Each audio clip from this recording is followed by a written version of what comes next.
수시에치케다. 아야코의 나무.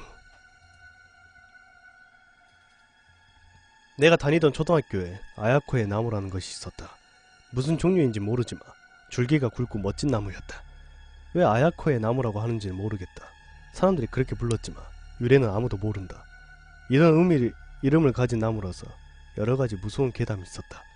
아야코의 나무 아래에는 아야코의 시체가 묻혀있다거나 아야코가 목을 메고 죽었다든가 밤중에 아야코가 가지에 앉아있다든가 그러다가 그 아야코의 나무가 잘리게 되었다. 100m 달리기의 출발 위치에 바로 뒤에 있었고 체육시간과 운동회 때는 상당히 방해가 되는 존재였다. 아야코의 나무를 베는 날은 위험했기에 쉬는 시간에 고정해서 노는 것이 금지되었다. 체육도 체육관에서만 수업을 했다. 수업 중에 전기톱이 울리는 소리가 들렸고 그 소리가 나무로 자르는 소리로 바뀌는 순간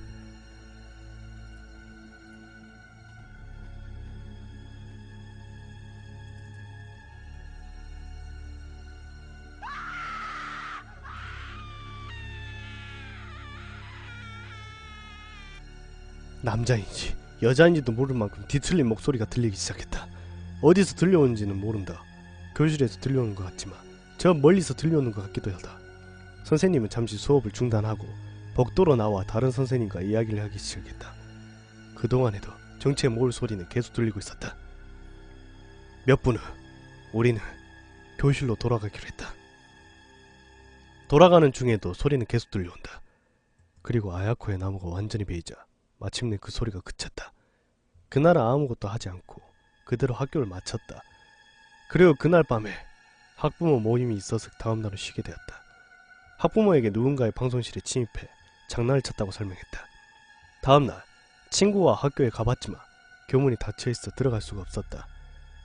밖에서 잘려진 아야코의 나무를 보는데 어른 몇 명의 나무 주위를 흰끈으로 둘러싸고 있었다. 아무래도 뿌리를 뽑아버리는 모양이다. 그리고 그날 밤 수영장에 갔다가 자전거를 타고 집으로 가는 길에 학교 앞을 지나가게 되었다.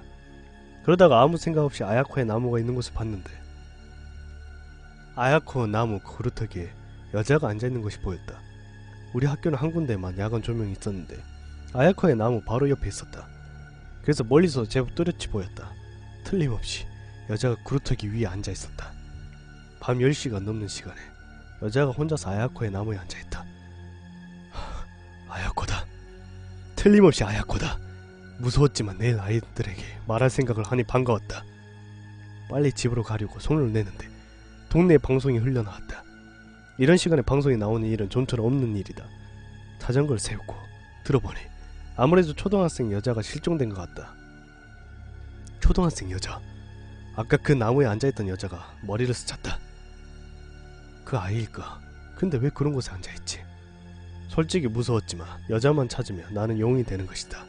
그 유혹을 이기지 못하고 혼자 학교에 가기로 했다. 교문 앞으로 자전거를 세우고 교문을 기어올랐다. 그리고 교문을 타 넘는 순간 오싹한 한기를 느꼈다. 그 아이는 아직 그곳에 앉아있다. 어떻게 할까 망설였다. 집에 가서 부모님과 함께 올까? 그래도 혼자 하고 싶었다. 교문에서 아야코의 나무까지 100m 정도.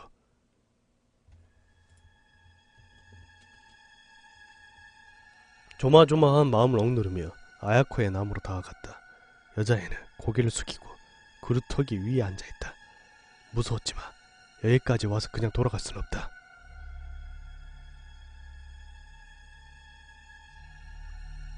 그만큼 눈앞에 여자가 무서웠다. 하지만 발이 움직이지 않는다. 1분 정도 여자 앞에 서 있다가 왜 그래? 라고 말했다. 여자애는 고개를 숙인 채 어? 라고 대답했다. 어? 왜 잘랐어? 나는 모른다. 솔직히 왜 자른 것인지를. 내가 말이 없자 여자는 천천히 얼굴을 들고 나를 바라보았다. 평범한 여자였다. 하지만 얼굴이 점점 분노하는 표정으로 변한다. 그리고는 아이는 일어서서 나무에서 내려왔다. 도망치고 싶었지만 다리가 움직이지 않는다. 여자는 내 앞에 멈추더니 왜? 응? 왜? 라고 외쳤다. 그리고 그 순간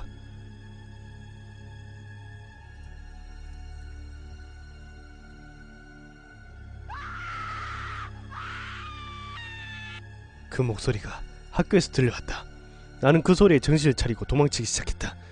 하지만 여기서 교문까지 거리가 멀었다. 뒤돌아보고 싶은 충동이 가득했지만 절대로 보면 안 된다는 생각에 그냥 달렸다. 다행히 교문 앞에 경찰차가 서는 것이 보였다.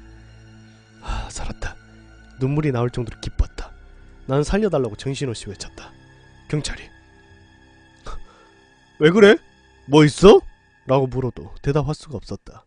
몇 명이 학교로 들어가서 여자를 안고 나왔다. 나는 겨우 진정이 되어 지금까지 겪은 일 그대로 말했다. 믿는지 안 믿는지는 모르겠지만 확실히 소리는 학교에서 들려왔다. 그리고 그 여자는 역시 행방불명된 그 여자애였다. 아이의 어머니는 울면서 여자를 꼭 안고 있었다. 나는 부모님에게 연락을 해서 집으로 가게 되었다. 그리고 그 다음날은 토요일이라서 쉬는 날이었는데 아야코의 나무를 위해 기도를 하고 싶어서 오후에 학교로 갔다. 그날은 아야코의 나무를 위해 위령제를 지내는 날이었다. 그 여자도 같은 초등학교의 학업생이었던 모양이다. 그래서 부모와 함께 학교에 와 있었다. 나는 어제의 일을 이야기했지만 여자애는 전혀 기억하지 못한다. 교장도, 교감도, 초등학교 선생님도 거의 모두 참석을 했다. 기도가 효염이 있었는지 그 후로는 아무 일도 없었다. 선생님에게 아야코의 나무에 대해 물어봤지만 아무것도 모른다고 말했다. 애부터 있었던 나무니까 뭔가 깃들이 있는지도 모른다. 그리고 지금도 그 초등학교 앞을 지날 때는 가끔 오싹한 느낌을 받는다. 그 일이 있는 후 10년이 지나서 우연찮게 그 길을 지나게 되었다. 그러다가 문득 생각이 나서 보지 않는 편이 좋다는 사실은 알지만 그 그루터기를 보고 말았다. 거기에는 이제 아무런 변화도 없는 그루터기만이 있을 뿐이었다. 앞으로도 아야코의 나무가 그대로면 좋겠다.